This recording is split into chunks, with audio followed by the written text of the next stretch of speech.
Hello, it's Megan Boney, and for today's video, sasakay po tayo ng barko from Zamboanga City papuntang province of Sulu. Tara, sakay tayo!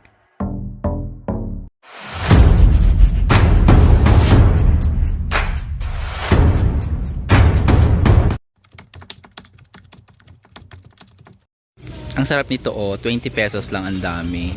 Tinanay namin kung pwedeng pasalubong para siyang apa.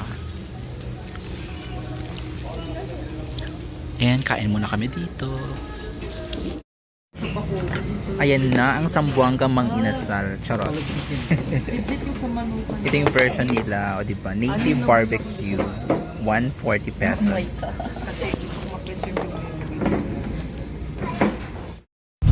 Ayan, pupunta na kami ng port. Papuntang Sulu.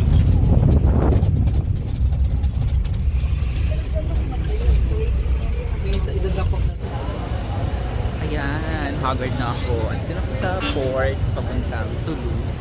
And 8 PM pa yung ticket namin. So, 5 pa lang. Pwede daw maligo dito sa port mismo. Pwede rin sa barko. Kaya lang kasi baka marami ng tao mamaya. Tapos, may saksakan din daw yung barko. Pero, hindi ko sure kung gagana. May power bank naman. Hindi ko rin alam kung may signal. So, malalaman natin. 8 hours yung travel time. Kaya, early morning na kami makakarating.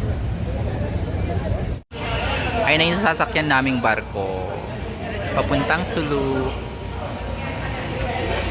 So, ayan. Ito yung hintayan. And may pagsaksakan naman siya. Ayan. Papasok na kami sa barko. Papuntang Sulu. I'm so excited. And first time pong sasakay ng barko na 8 hours. So, meron kaming bed. Matutulog kami dyan for a night. Hello. So, ayan. Papasok na kami sa barko. See you Sulu.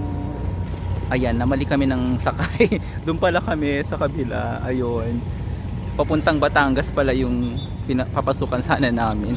Nakakaloka. So ito na po yung legit na barkong sasakyan namin papuntang Sulu. So open air siya. Diyan kami matutulog.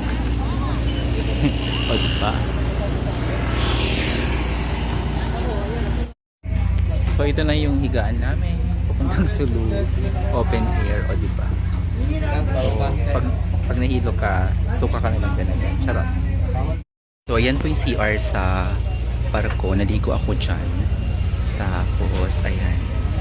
Ayan yung port. 8 kami aalis. 7 pa lang. 7:12. Punuan. Ayan. Pasulo na kami. God bless our trip. 8 hours din yung travel time. And matutulog kami dito sa barko. O diba? Babalik pa rin kami ng Zamboanga City. In the meantime, pumunta kami ng Sulu. So yun mga misis, mga 8 PM siya saktong umalis. And pangmasa yung barko, ang daming punuan talaga siya. Tapos yung higaan, hindi siya masyadong komportable. Pero nakatulog pa rin naman kami. And since tour ito, pero nalaman ko yung pamasa is 1,000 one way. So balikan 2K na agad. And ayun, may part na may signal, lalo na sa Basilan, and the rest, wala ng signal. Tapos ayun, paputol-putol ang tulog namin. And so far, hindi naman ako nahilo kasi open air siya. So ayan, ganyan ang eksena dyan. Tapos, isa yung pagsaksakan ng charger. Buti na lang meron kaming power bank. So kailangan nyo magdala talaga ng power bank. So yan, good morning Sulu. Officially, nasa Sulu na kami, Sulu Sea. And ang aga namin gumising, super chika kasi yung mga kasamahan namin. And nasa barko pa rin kami, wala pa kami sa port officially. Good morning Sulu, andito na kami, malapit na, touchdown na.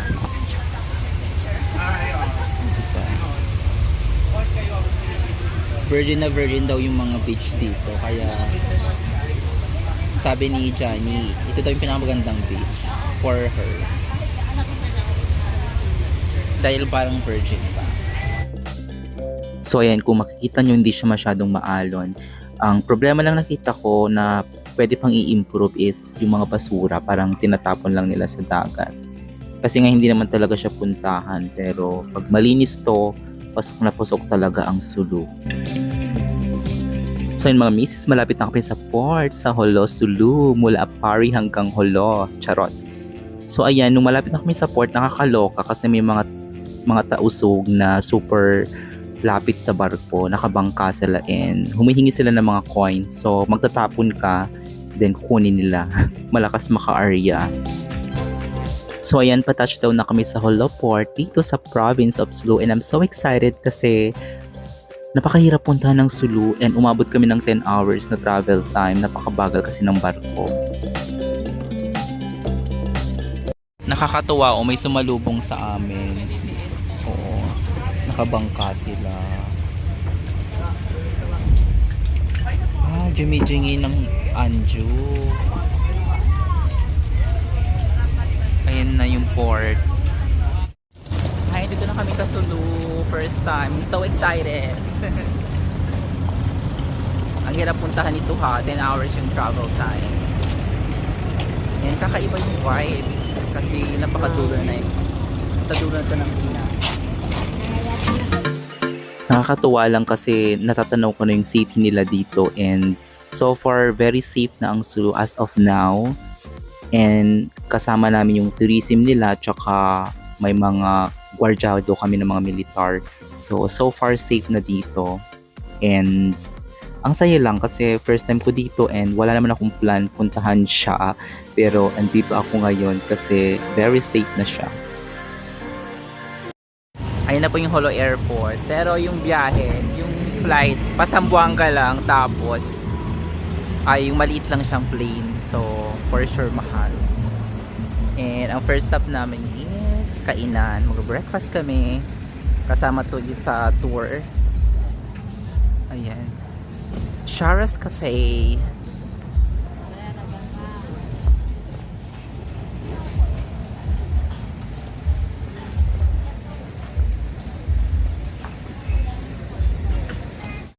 Ayan na po yung delicacies na Jolo. Tapos kung kulang pa, mag-add lang, sabihin nyo lang kung ano yung ano. Oo, wala namang swimsuit competition set. Meron. Flat lay. Ayan. Nakakatuwa. Ito yung putli mandi. Try natin.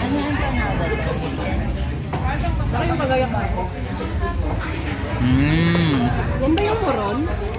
May nyog sa loob. Sarap. Ito yung moron. Ay, moron. Ayan. Ito naman yung coffee nila. Tikman ko. Kakaiba yung lasa niya. Para siyang smooth na. Hindi siya mapait na mapait. Kaping mais ata to. Very black siya oh. Ito naman yung tikoy nila. O diba? Para lang siyang puto. Ito naman nating empanada nila. Oh, diba? May papula siya oh. Ito yung sausawan.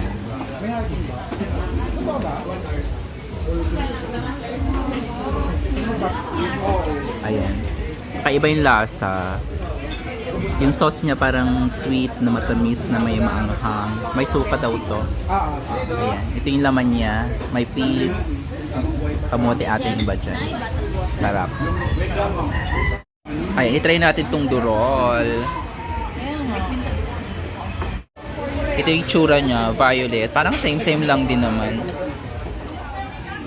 Para siyang dates. Sarap.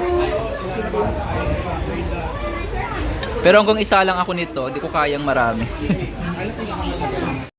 Ang sarap din nito, Maggi Curry, 65 pesos lang. Ang sarap niya, para siyang Malaysian na noodles, maanghang.